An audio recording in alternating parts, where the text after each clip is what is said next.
Привет и доброе утро всем, кто уже проснулся и доедает остатки новогодних салатов и котлет. Желаем в новом году только радостных моментов, исполнения всех своих желаний и успехов в своих начинаниях. Кстати, у нас наконец-то выпал снег, а вместе с тем подарил новогоднее настроение и желание снимать для вас что-то интересное. На сей раз в наши руки попал железнодорожный фонарь польского происхождения города Краков. Такой фонарь использовали в первой половине 1930-х годов, то есть ему уже почти целых 100 лет. И если вы, как и мы, подумали, что фонарь керосиновый, то вы ошибаетесь. Как он работает, мы покажем в конце. А если вы знаете ответ, то уже можете написать комментарий. Этот железнодорожный фонарь состоит из корпуса и 3 стекол. По бокам красные, а спереди прозрачные. А также горелка, которая состоит из емкости для воды и материала для загадочного вещества.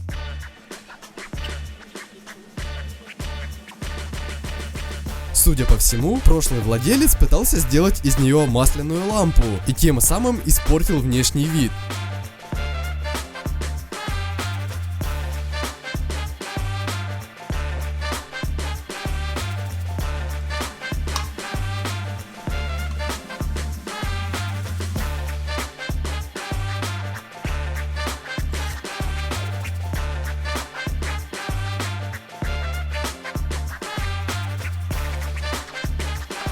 Продолжаем снимать дверцы и другие мелкие элементы конструкции.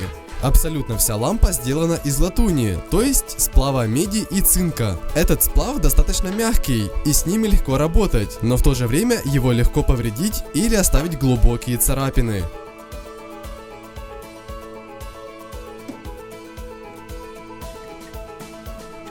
Снимаем ручку, и на этом разборка закончена. Заметьте, без единого болта или гайки. А теперь растворителем немного отмоем от масла, иначе из-за него лампа будет неправильно работать или не работать вообще.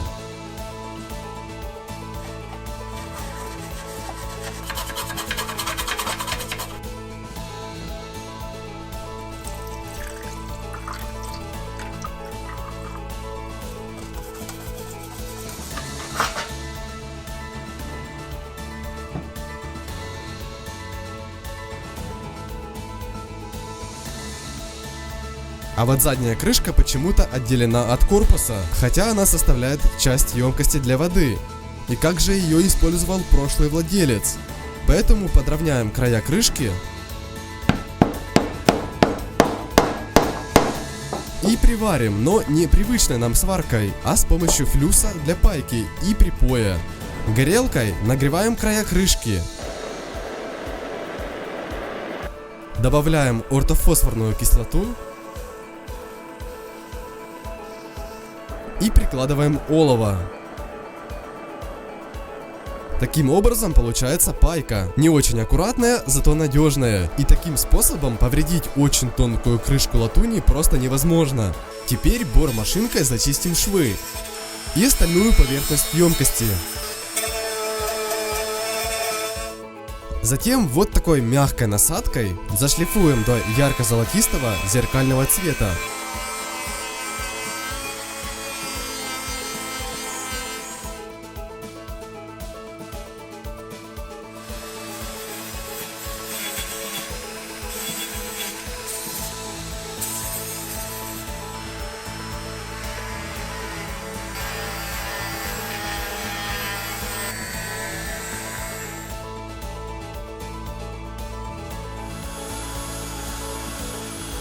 В процессе шлифовки мы даже нашли еще несколько надписей. До чего же красивое изделие, полностью выполненное из латуни. Ручку мы решили не менять, а просто немного зачистить от грязи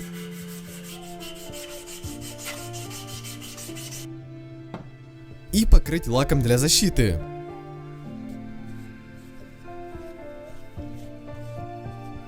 На этом шлифовку закончили, но для придания блеска и сглаживания мелких царапин теперь нужно отполировать каждую деталь. Для этого будем использовать пасту Гои, которую и наносим на полировочный диск.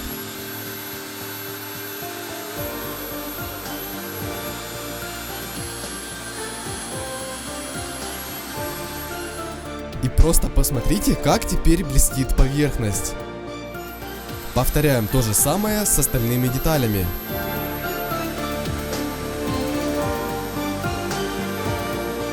Мы даже не ожидали такого эффекта. Выглядит как отполированное золотое изделие. По бокам у нас уже имеются стекла, а переднего, прозрачного, нет. За кадром мы уже вырезали под размер, но сейчас они грязные. Поэтому отмываем и кладем на бумагу.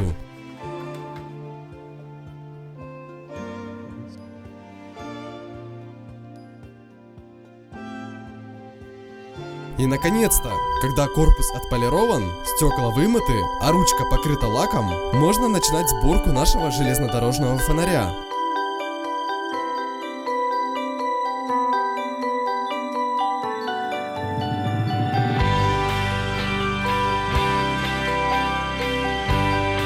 Сначала ставим на место дверцы.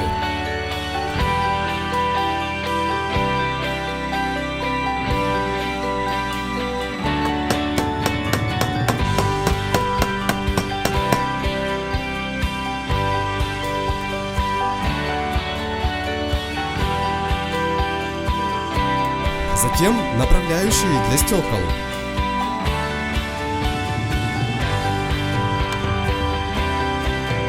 Далее сами стекла, красные и прозрачные.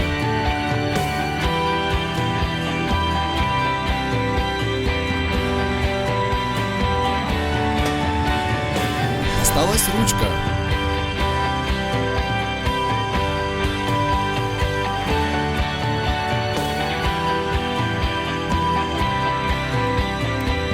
И на этом корпус собран. Все очень просто.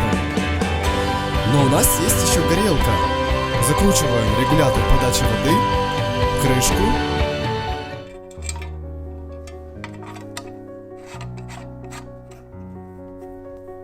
И соединяем две емкости. Теперь вешаем на дверцу фонаря.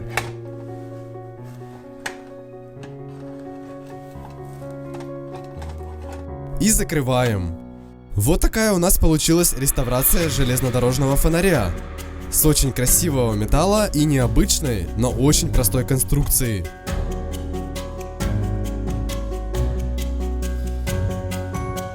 А теперь, как и обещали, покажем, как же он работает. Достаем и разъединяем горелку. И берем карбид кальция. Из школьного материала вспоминаем, что при контакте с водой он разлагается с выделением ацетилена и большого количества тепла.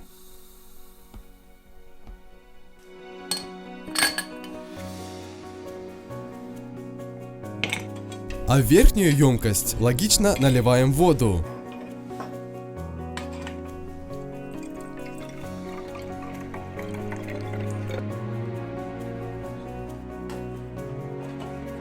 Откручиваем регулятор и подносим спичку к форсунке.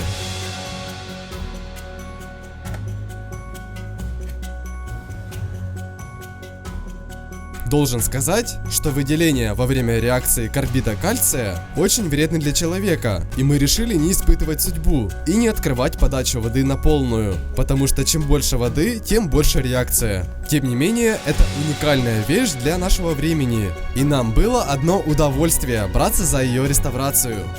Желаем отличного настроения и хорошо провести праздники. Не забывайте подписаться на нас и поставить лайк. Это мотивирует нас делать все лучше и лучше вещи, чтобы показать вам. На этом не прощаюсь, встретимся через неделю. И если у вас есть интересные вещи, которые можно отреставрировать, обязательно напишите нам на почту.